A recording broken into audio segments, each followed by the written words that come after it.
Hey, everybody, and welcome back to the Consummate Athlete Podcast. I'm Molly Herford, and when I am not outside trying to do one of the various consummate athlete things, I'm hopefully outside helping coach a camp or inside writing about one of those activities. And I'm Peter Glassford. I'm a registered kinesiologist and an endurance coach. And Molly and I have this little podcast called Consummate Athlete, and we sort of look at different sports and movements and people who do those and try and sort of just have some good conversations here about having a good time moving around. Yeah, it's been a while since we've had kind of a weird sport on, but I mean, we've had NASCAR drivers, we've had NFL players, we had an ultimate frisbee guy that I will still contend it maybe is not quite a sport, but I feel as though every time I say that I get a lot of angry tweets, so maybe I should probably stop that. If anyone wants to take me out to play ultimate frisbee, I'm willing to give it a shot. But yeah, it's been a while since we've really had many kind of out there ones on, but lately we've been very endurance sport focused, which I guess makes sense given that Peter is a mountain biker by trade and I'm sort of an endurance athlete by trade. I wanted to say I'm a triathlete, and then I was like, no, I'm a cyclist. And I'm like, no, I'm an ultra runner. What am I? I think this year you're identifying as a runner, a trail runner, an ultra runner. Yeah, except for the fact that I've been at now 2 out of the 3 cycling camps that I'm doing this season. So I'm now in the best bike fitness that I've ever been in my entire life. Well, and I guess that's part of the reason we were interested in this concept was that as sort of, masters or adults who are busy and, maybe, have winter to contend with or kids stuff, it sort of just occurred to us that having some options, right? If you're able to run, maybe you can do that, during a soccer practice if you can't get to your bike. In your case, you were injured for a while there with a knee for running, but you could still ride, right? So... And it all sort of works out in the end. There's been a couple. Alan Couzens actually had a really nice post. He's a super smart guy. He does a bunch of coding. He's actually a coach, but has learned how to code. And so he always pulls out really cool data. And he did a good post here recently that I'll link to in the show notes, but you can probably Google it. I think it was called Specificity. And he sort of had looked at bike and run fitness and sort of how much a run contributes to biking and then vice versa. And he actually found some really interesting stuff. Like it was actually pretty good transfer both ways. And, running, obviously you don't do it as long, but it was interesting. Sort of like 2/3 return basically was sort of roughly how it worked out. But all right, that's pretty good. I'll live with that. Actually, I just had a friend, I was staying just near Girona for a couple days with friends who happened to be there on a biking trip right after my cycling camp ended. And a friend actually mentioned that exact article.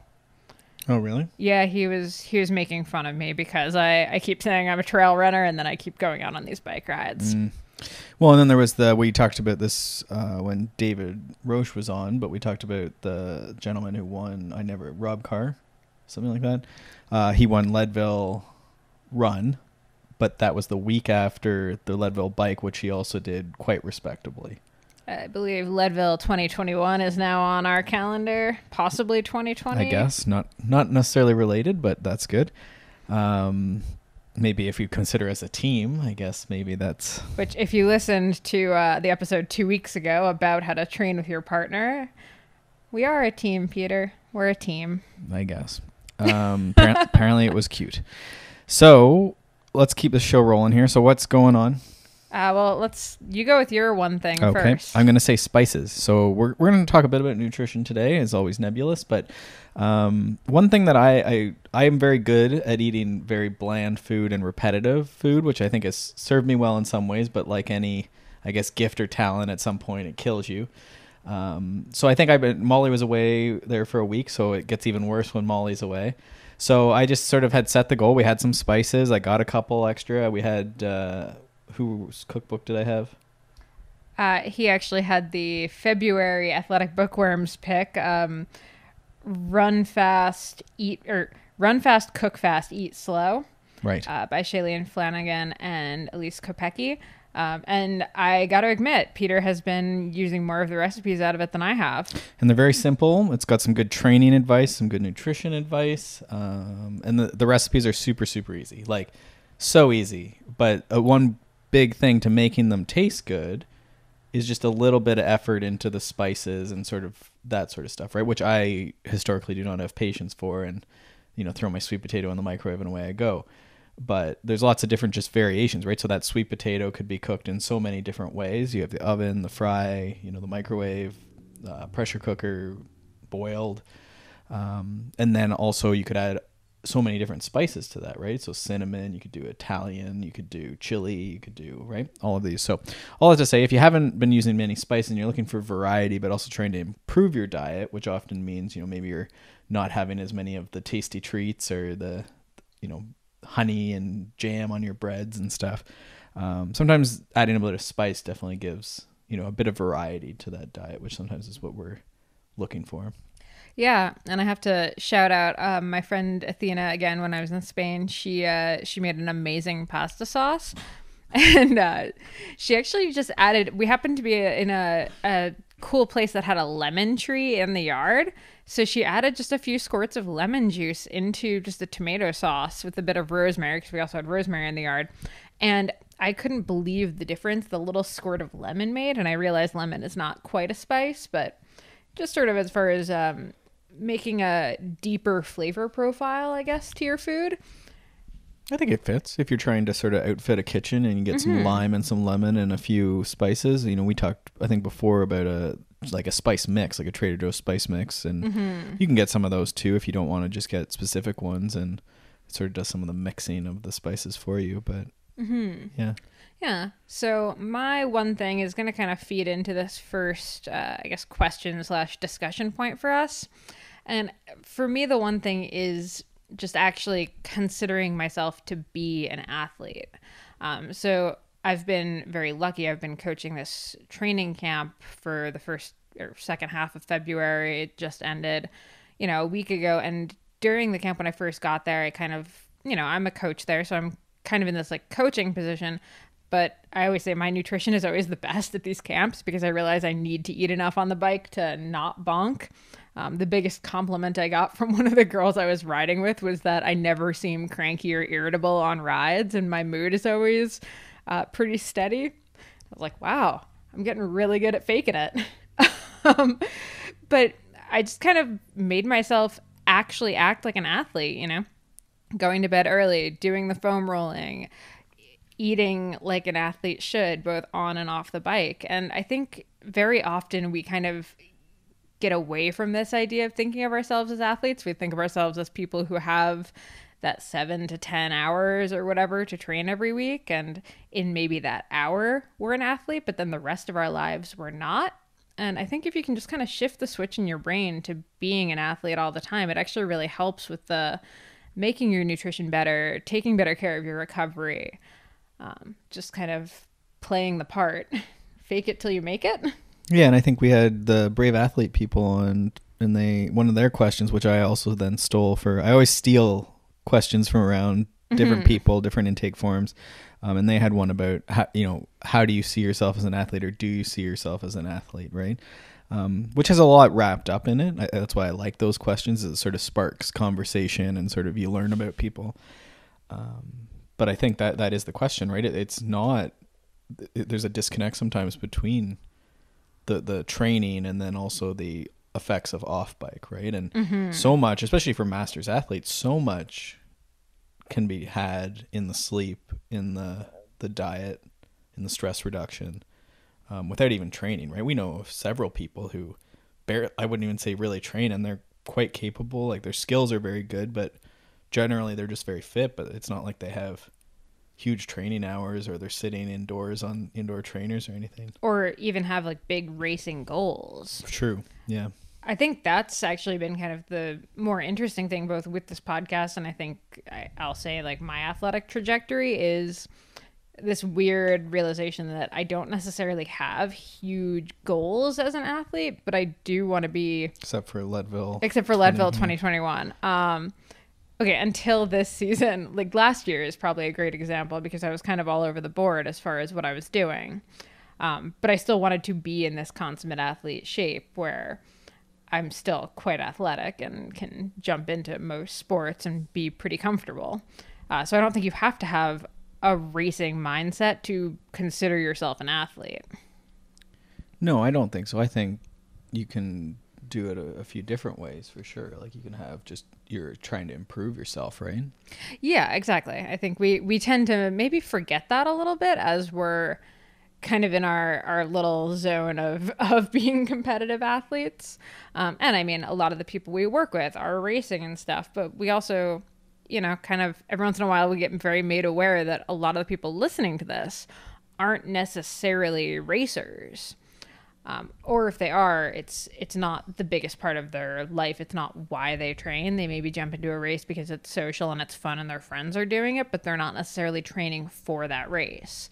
They're riding bikes or running or, rock climbing or doing whatever just as an enjoyable activity and as one to keep them healthy, not necessarily fast, which is totally okay. So one of the points of discussion we had for today was actually from a listener who doesn't necessarily, I guess, identify as an athlete or doesn't necessarily fit the stereotype of what you think of when you think of an athlete.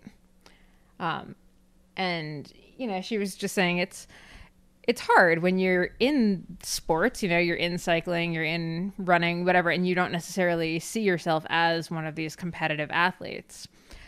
So we kind of wanted to just go back to, I guess, 3 years ago now when we started this podcast. Our idea wasn't necessarily that everyone who listens to this should be able to compete in any sport or like be an amazing road racer or mountain biker or cyclocrosser or 5K or marathoner. It was more that you could do whatever you feel like makes you athletic.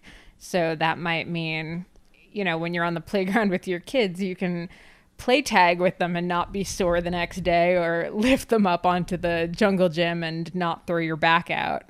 Or if friends want to go bowling, you can handle that, or hang gliding. Maybe not hang gliding. That seems scary.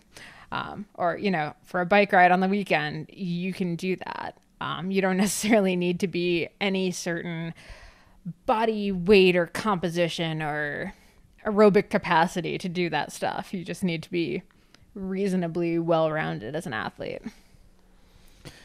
Yeah, and I think the question, there wasn't necessarily a question, I guess. I guess it was sort of a request for maybe more varied guests, I guess, if I put it in the most blunt sense, I guess. But the person who listens, and thank you for listening, it sounds like they're doing great. Like they have a great routine. They're, I would say, a consummate athlete. I know, right? Tons of different exercise or different movements, different sports in there for sure. Definitely biasing, it looks like, towards more duathlons and sort of endurance sport.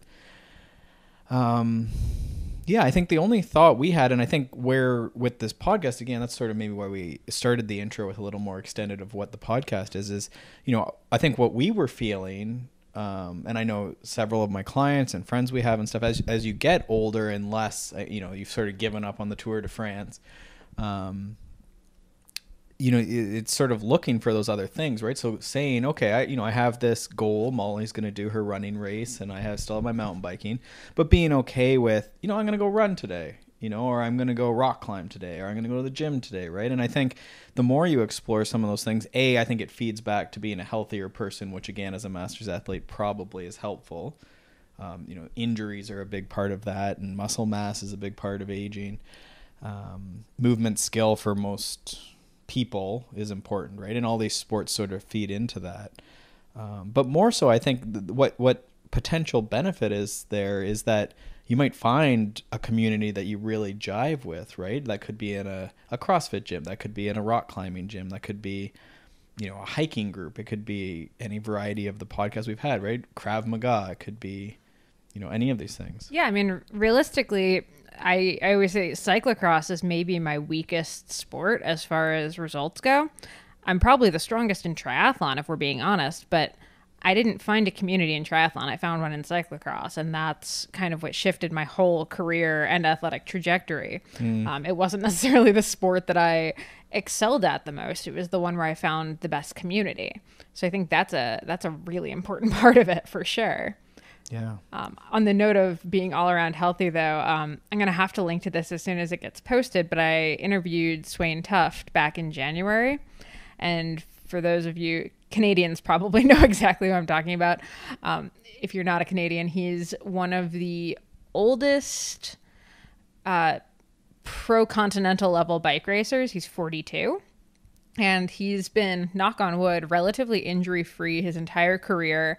And interviewing him was hilarious and amazing because he actually went on, I'm going to call it a mini rant about how cyclists are some of the least healthy people in the world. You can be a pro cyclist at the Tour de France level and not be able to walk upstairs carrying a box. So, in fact, like actually those pro level racers are kind of the antithesis of the consummate athlete in a lot of ways, a lot of the time. Swain Tuft, for the record, gets up at like 6 a.m., runs barefoot on the beach, does yoga on the beach, climbs over some rocks just to get in some weird movements, and then goes for a swim in the Pacific Ocean when he happens to be near it. So he's a very interesting individual. But I just really liked that he was willing to admit that being focused on that one sport was actually probably one of the least healthy things that he could do. And he says, you know, he's never been willing to sacrifice his overall health and his overall longevity for the sake of, you know, being maybe a little bit faster. His career could have looked a lot different maybe if he had done that, but he just refuses to give up that overall well-being. Yeah, there's an odd tipping point, I think, there where, you know, you're winning the Tour de France and that's, you know, the pointy end of the stick. But so many of us train like we're, you know, NFL football players and we're, you know, we can damage our body or give up, you know, the things in life, you know, family, work, whatever, for that glory. But, you know, you're not winning the Tour de France and, you know, it's... The NFL thing is a Dan John. Yeah, I sort of went there, but yeah, that would be like his thing is like you sort of group athletes into these 4 quadrants, and there's one quadrant that everyone wants to be in, and it means you're basically an NFL player, and so there's like a specific way you train when you're making that amount of money, and also trying to prepare to not get knocked over by large people. But a lot of people think they're in that quadrant, but they're not in that quadrant, and most people end up in like basically armoring themselves for life and trying not to get injured and burning some calories, basically, right? Mm-hmm. And I think the last part of this topic is this idea of like BMI, for lack of a better term, but like I guess body composition in general. If you are currently following along with the Athletic Bookworms, you know we're reading The Happy Runner for March. That's by David Roche, who was on the podcast just a couple weeks ago. And I think we might have touched on it in the episode, but only very briefly. But his and his wife, who's his fellow coach, their stance on body weight, I really love. And it's pretty much that it doesn't freaking matter. If you're running, you're a runner. It doesn't really matter what the scale says. In fact, they highly recommend throwing the scale out. None of their athletes, and I mean, they coach some athletes at the highest level of running in the US. None of their athletes get on the scale. So I think that's a really probably healthier way to look at sport. I know, especially in cycling, it's so hard to kind of get around the power to weight and people talking about their weight all the time. I know I hear it pretty much constantly, whether it's at a training camp or just hanging out with friends, but it's really the most unhealthy part of our sport, I would say. Yeah, and I think the routine, right? Like I always refer to the Dean Gollage episode we had on where he talks about like he doesn't worry about it, you know, maybe at the Olympic level he worries about it, but it's sort of being an athlete and whatever the thing is you're trying to do, like making progress in that, and that progress might take years, right? It could take 10 years if the goal is a big one, right? David talks about Molly's Leadville, it's a 3-year goal, right? So it's sort of embracing that routine, that journey, if you want. But acting the athlete part, is a big part of it. And I think, you know, you could say, okay, BMI or body weight, like it matters, but you can also have examples where it doesn't. David, I think in the article talks about like a strong man whose BMI is really, really hard. And that's fine because you can say, okay, he's a strong man, like he's doing his sport and he likes it, right? But it becomes sort of troublesome when you see the, you know, stick thin person, right? And I think that's the dilemma that a lot of people see, is that that's what's in the running magazines and stuff like that. Mm-hmm. Yeah, it's definitely a tough one to wrap your head around. And I think the tough part, I think where David circles back in the article, if I'm not mistaken, is that everyone deals with that, right? I would be lying if I said I don't deal with it, right? Like, all the guys are very skinny who mountain bike, right? Mountain biking's a little bit more forgiving than maybe road, but not so much, right? And I've always been benefited by the fact that I'm on the lighter side and the smaller side. Yeah, and I mean, I'll thoroughly admit, when I started working with David, one of my like worries that I told him as far as my intake form went was like body composition, and the first thing he said to me was like, "You absolutely can't worry about that. Like, Right. That's ridiculous." Yeah. So I don't know. It's tough. There's no answer, but I think maybe the thing is that all I can say is that like a lot of people who are, on that side of the other side of the BMI curve, like worry about it as much as the people who are on, the higher BMI.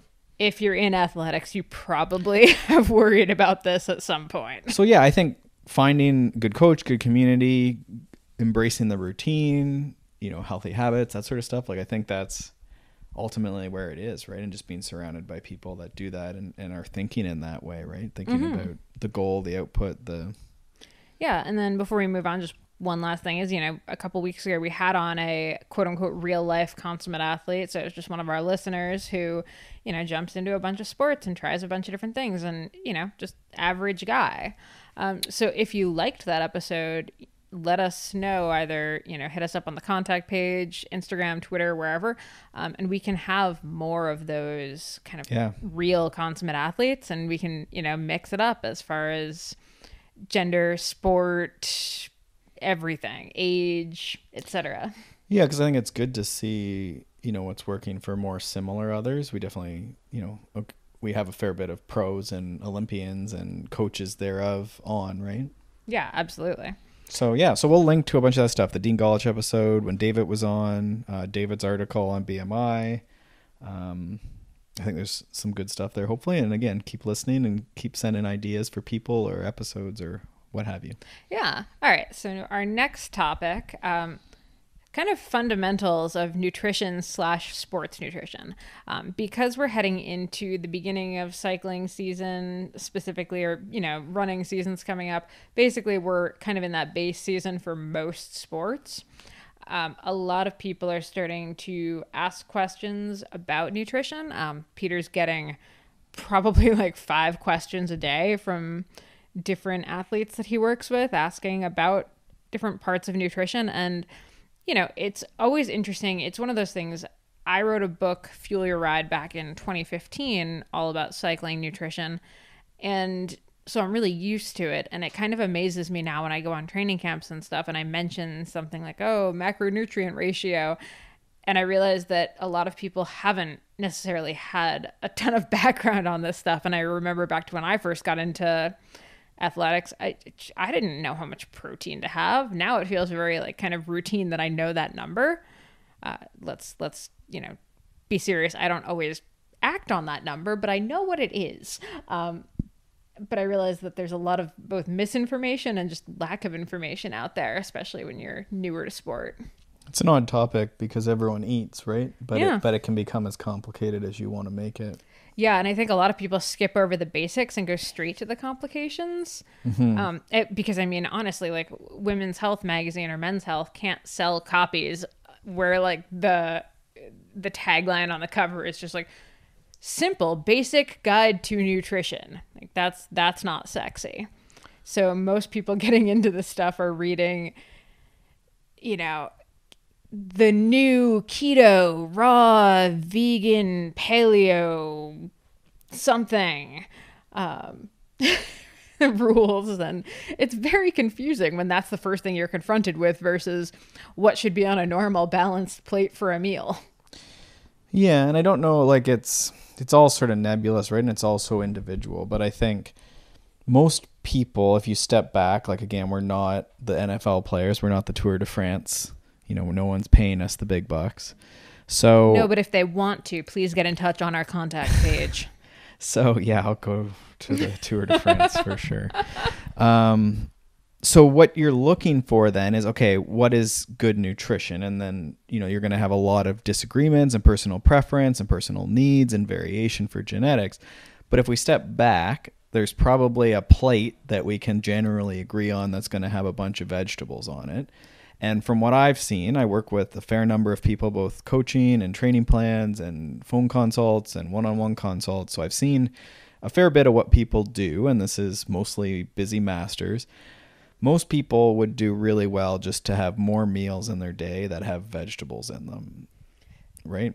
Absolutely. And some sort of framework. And I really like Precision Nutrition. You can Google this. They have really great infographics, really simplified things. They sort of have this plate idea where you have every meal, they call it the 5 habits. So every meal has vegetables, and this is like not necessarily potatoes, but something like your green leafy vegetables, right? So you should have that. You should have a protein of some type. So this could be a vegetarian protein, or it could be meat. It could be eggs. So maybe you have like eggs in the morning, maybe you have like a bunch of lentils and whatever, beans and stuff in a maybe tuna or whatever in a salad at lunch. And then at dinner you have like a steak or whatever, or again, name your vegetarian protein. Back to the plate. So you have, again, vegetables, protein, a carbohydrate source, which in the last 2 years and probably the next 2 years, everyone's going to gasp that you say carbohydrate, but that's going to be your potatoes, your sweet potatoes, your breads, grains, so on. So a serving of that, maybe a cupped handful. They do provide some easy serving size and stuff, but let's keep this easy.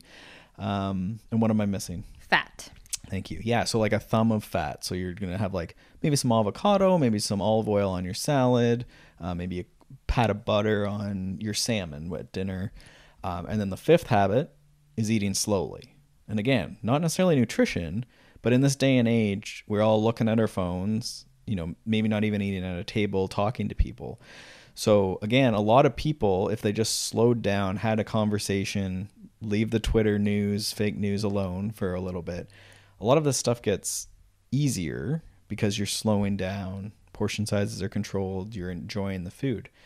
And so the more often you can sort of just keep it simple like that, does this meal have 1, 2, 3, 4, plus am I eating slowly?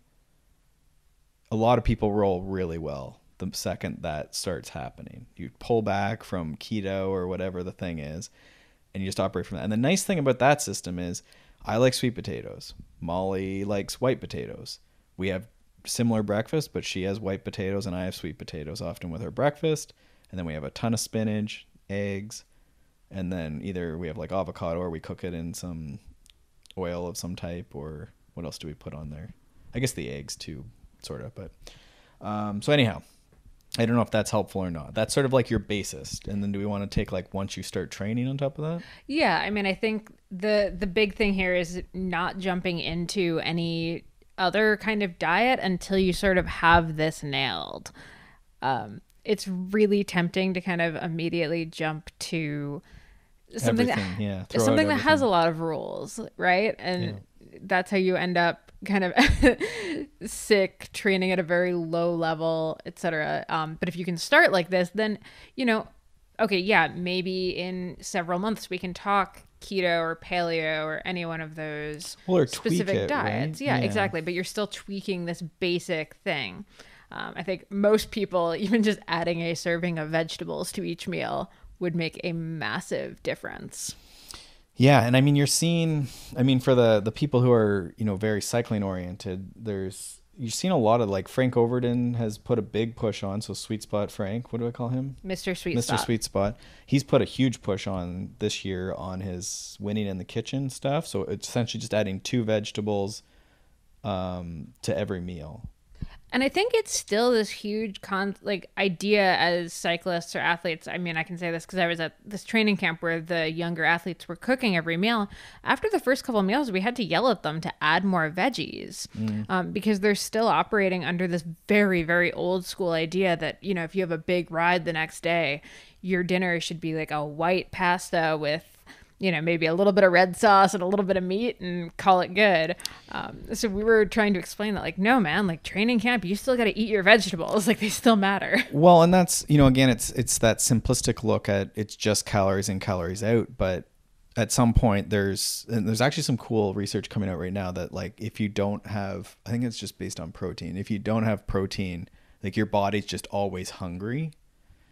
So that there's potential that's, again, they're looking at this as maybe the source of like obesity epidemic and stuff, is that everyone's just like ravenous because the food quality is dropping. And I think if I remember right, I'm going to have to find the studies. I'm not doing this justice, but low nutrient density. So there's not a lot of vitamins and minerals and fiber and protein.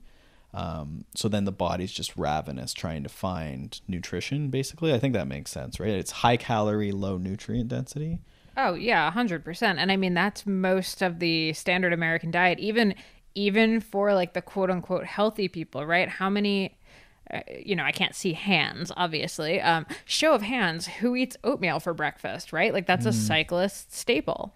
But unless you're making sure there's protein in it by way of, peanut butter and possibly a collagen powder or, any number and so protein things, you're not getting protein in your I'll breakfast. So I'll put the link to the couple precision nutrition resources that I think really help simplify this, the portion sizing, the 5 habits, and then they have a superfoods list, which is actually just like normal foods you should be eating. And then a client actually sent a similar, it's called like not the dirty dozen, but some sort of dozen, the dozen you need to have. And I really liked it actually too. It sort of, one of them was exercise, one of them was water, but then it sort of had like vegetables, fruits, and these things. And the idea was that you're just checking these dozen things. But I really liked it because it was similar in that it was like, okay, you like oatmeal, but where are the vegetables and the protein? So you need to figure out a way to have eggs on the side with some spinach in them, or, maybe, or you add some blueberries and some, what was it? It was flax seeds that this program was really into. So we're going to add some flax to our oatmeal. That's our fat source, right? And then now we have a more nutrient dense oatmeal. You're still getting your oatmeal. No one said you couldn't have the oatmeal, right? But his thing was like the pasta maybe becomes more veggies with pasta versus pasta big with veggies. Plate of pasta, right? And I think there is, again, room for the athlete or yourself or whoever's, everyone's going away on their spring training vacation and stuff like that. So if you do train more, then you need to fuel that a bit. And that's where in this system, either system, you just eat a bit more, and that could be carbohydrates in this case, and you fuel during the ride. Exactly, yeah. Eat more carbohydrates, but don't skimp on the protein to favor the carbs. Well, and I think, again, that's where it gets complicated. And I think most people could probably just eat a bit more, right? Yeah. So they're going to eat on the bike, which is going to take care of a lot. They're going to have maybe a bit bigger breakfast in anticipation. They're going to get home, have a meal after, and then maybe, the dinner might even be a bit bigger too, right? But I think if you eat slowly, then it takes care of a lot of that. And then if you just, again, eat while you're riding, especially during these training camp weeks, right? Because normal life, you should be okay. Like a lot of us don't need to do anything crazy. There's been some more great research recently, just sort of looking at for normal people like you or I, the like window of like you need to like crush food immediately, right? Like it is there, but within 24 hours you'd be there anyhow. Yeah, I mean, what I always say when I do the nutrition talks is if you finish a ride or you finish your workout and you're aiming for the fridge before you're willing to like take off your chamois or run, if you can't possibly run through the shower before you eat a meal, you didn't eat enough on your ride or run or whatever the workout was. Sure. And I think, again, it gets nebulous, and I think we're even maybe complicating, but I hopefully not. Hopefully we'll provide some resources. The sports nutrition motto is #it depends. Right. And I think, again, if you back up and don't throw everything out, right? Like you've already taken an attempt at this, whatever you do, and you've been doing probably for a number of years, you've existed this far. So you know something. You're at like 50%, maybe you're at 90% good. So don't just throw out everything you do and stop eating everything. Like maybe you do need to stop eating something for a bit, give it a break, but don't throw out everything, right? Like keep your routine, and again, just some spices and, a little bit of some eggs on the side, and just see how that goes for, don't change everything, just change breakfast is sometimes a good solution. Mm-hmm. All right. So what are some of the I'm hesitant to use the phrase mistakes, but what are some of the problem areas you're seeing with some athletes? So not eating during challenging rides. So if it's under an hour, you're generally pretty good as the rule of thumb. Again, if I'm going to go and like really crush an hour, I would probably fuel a bit. Beforehand or during? I would definitely have breakfast or something. Yeah. I mean, again, you can get into what if it's in the morning and stuff like that. If it was in the morning, I would probably have like a banana or something as I was warming up just to put a little bit of sugar there. But if it wasn't that hard of a session, then I wouldn't worry about it. I always sort of say, like, if you're really concerned about how you're going to do on this ride or how you're going to recover before the next one, it probably means you need to fuel. But if it's not so hard that you'll be recovered before the next one, then it's probably okay. Or if it's like your normal, but again, if it's like the weekend long ride, the weekend smash fest, you're doing the Zwift race, like I would probably fuel for those things. So I think that's one big one. And then I've seen like a lot of times, like maybe just too much on the, like just having whey protein is one that people do after endurance exercise. So like for strength training, that may be okay, but I would probably just have a meal personally, but you could certainly use that, but put it in like a smoothie or something. Yeah, but by smoothie, you don't necessarily mean add a ton of crap. Well, certainly the liquid food, the like more processed food can get easier to overconsume. So you have to sort of look at your situation, right? Like, I guess, yeah. I mean, most people again could just go back to the 5 habits and just have a normal meal and probably more enjoyable, right? But then some of us are running at the door or something, and that's fine too. So yeah, a smoothie could just mean like berries, maybe some greens in there to get your serving of greens, and then some whey protein, flax seeds, because those apparently are the key thing. Yeah, it just doesn't have to be a billion things in the smoothie. No, I think, again, it can get like, you can really pack a smoothie, which some people may have to do. Again, that might be a good solution if like you're really deep on calories and you're trying to do it. But yeah, I don't know. Like it's things like drinking calories can sometimes be. I feel like that's Matt Fitzgerald's like number one. Like he says it's not good? Yeah. Okay, good. Then if Matt Fitzgerald says it, I'll say it. So if I was trying to lose weight, I would not drink any calories. Many calories. Yeah. Like I would pick, again, I might use like a sugar powder if I was racing. But I wouldn't be having my glass of milk with dinner, or orange juice with breakfast, or a smoothie likely. Okay, I'd like to hear from you guys on Twitter. Who actually has the glass of milk with dinner? I don't know if that's a Canadian like farm thing, but like I was raised on a glass of milk with like every meal. I mean, when I was a child, yes, it was choco milk at dinner, and it was amazing. I can't comment on your country, but that's a New Jersey thing. Okay, there you go. You made it a state thing. Yeah. So I mean, I think to each their own, and I think you can certainly lose weight without that, but it's just very easy to have a lot. And again, when you're thinking about eating slowly, drinking is a very quick way to consume things. Mm-hmm. So that's, and again, it's harder to get more nutrients, right? So again, could you go a slightly better version of a glass of milk? You could probably get like an organic, like fuller fat milk. So now we're getting a bit of fat and a bit more nutrients maybe. You could also probably go to some sort of like nice, organic, local farm yogurt, cream, whatever dairy products, cheese or something, right? And you could still, I'm not saying never eat dairy. I'm not saying never have milk. I love choco milk. I'm just saying, again, if weight loss is the priority or weight maintenance for a lot of us, you might just want to be careful with that. And again, that's where we go back to eating meals, right? Complete meals. Mm-hmm. Yeah. And Matt Fitzgerald said this first, so it's not. He did, yes. Yeah. Actually, a couple of great books. So we'll link to his books. Yeah. The Endurance Diet by Matt Fitzgerald is one of my absolute favorites. Obviously, I have Fuel Your Ride. And then, again, there's that Run Fast, Cook Fast, Eat Slow cookbook. That's just absolutely super fantastic. Good. Yeah, if you're, again, not super into cooking or trying to cook more, we talked about couples balancing both training. So I'll put it out to the men there as a challenge to go out and buy this book and prepare some meals. Ooh, nice one. Last point on the protein powder. I believe, and I actually saw this at camp a couple times, there's this kind of odd misinformation where people are putting protein powder in their bottles for training. Now, yeah, usually use carbohydrate during the ride if you're Yeah. going to replace food. I mean, you could also use whole food. So I think that's definitely, I try and push people more and more towards that for endurance riding, right? It's just more enjoyable. protein powder just isn't really going to do anything for No, you it'd be really, in the ride. really odd. You'd probably, like, honestly, whey protein, I think, would not improve performance. It would decrease it. I think there's something with ammonia. Also, it would just taste gross. Yeah, don't quote me on that, but I'm pretty sure there's something with the digestion of whey that during exercise would not be good.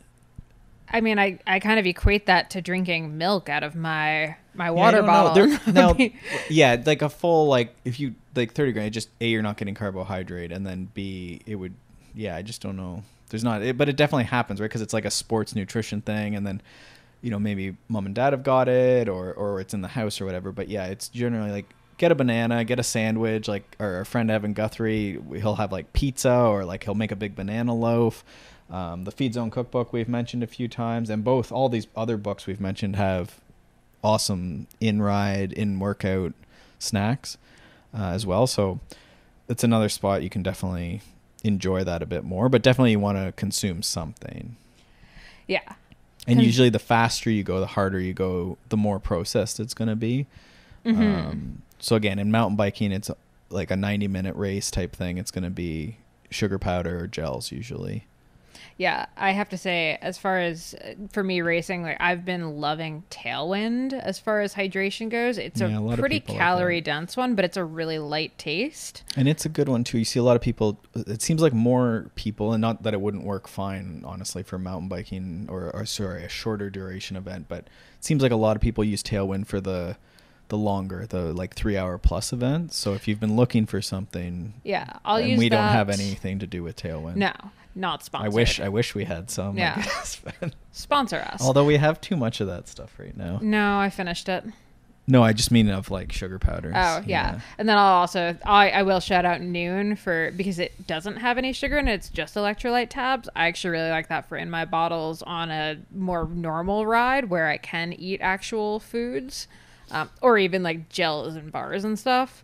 Because I'd rather do that than drink my calories in, a riding situation. But for me, and I think the big thing with that too is that it's odd, right? Because you could argue that both ways, I guess, and it gets complicated with the 0-calorie sweetener and stuff. it doesn't have.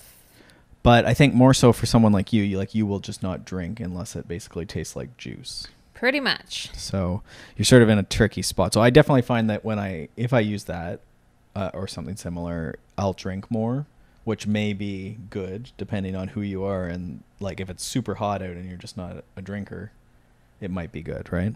And shout out to my dad who just does like lime and salt in his water bottles because when he can't have a margarita, he might as well have almost a margarita. There's like an old school wisdom to that, right? Like we used to just do stuff like that. So, I mean, I think definitely I had a client the other day, I was saying like you can all the old Joe Frill training Bible. I'm trying to think where else. Maybe Roar has it, or no, your book has it. Maybe it's a Stacy Sims quote though. Maybe No, it's Nancy Guest. It's Nancy says fruit it. juice with water But with it's a pinch of salt. 3-to-1. 3-to-1, And that yeah. I didn't realize it was so diluted. So it's like if you mix the juice, it would be mix the juice and then 3 times the amount of water on top of that to the juice. Or if it's like your normal orange juice in the morning, you water it down 3 times. So 1 cup orange juice 3 times, and then a pinch of salt or something maybe to help. So that's like your affordable, like maybe a little bit more Whole Foods, or if you want, I guess it's juice. But Yeah, the orange juice is kind of a little gross to me, but I don't. cranberry juice I'm into. But I do think like the lemon lime, just to like flavor it a bit, is really, really nice. Some people really like that with a little pinch of salt. Herefords don't like water as a rule, so we've had to figure out how to get around this. Yeah. So hopefully there's something there. I think beyond that, I think if we're going to just tail off this, so we've talked about in your day, not big changes, keep it reasonable for most meals, don't overthink it.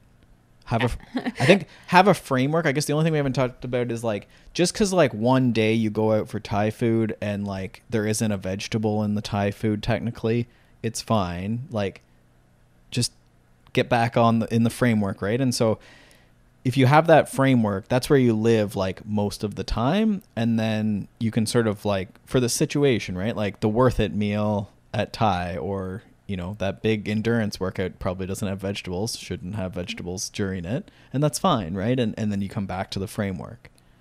Yeah, I think that's good. Right. If anyone has any specific nutrition questions, definitely hit us up. We have nutritionists on tap that love talking about this stuff. Yeah. Obviously we have a fair amount of experience, and we love chatting about this kind of stuff. So if you have more specific questions, you can find us over on our contact page at consummateathlete.com. You can find us on Twitter and Instagram at Peter Glassford and at Molly J. Herford. And yeah, we'd really love to hear from you. The questions we've gotten have been awesome. It's always super fun doing these episodes.